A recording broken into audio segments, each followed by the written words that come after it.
Wala, may pila na naman tayong naabutan dito. Oh, ang haba ng pila. Yan, oh. Yan. Kadalasan, sa makikita ninyo is mga kababayan natin. Kasi dito sila nagmamarket kung saan malapit sa amin. Yan, oh, may mga karito na dala sila. Nagmamarket. Yan, may mga bag. Kasi nagmamarket sila tapos pauwi na ng bahay na kanilang mga amo. Sasakay sila ng minibus. Ayan, nakapila. Medyo mahaba-haba talaga ang pila kapag nag-aantay pa ng bus kapag hindi pa dumating. Tingnan nyo naman. O, diba? So, ayan. Ayan na naman.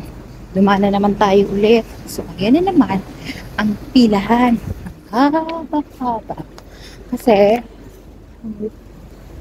sa dami ba naman mga tao dito na pumupunta dito banda sa amin nagma-market kung saan kadalasan yung mga sila nakatira dun sa taas zone kasi wala kasi yung market doon, so kaya dito sila nagma-market. Yan, marami tayong makakita, mostly mga kababayan talaga.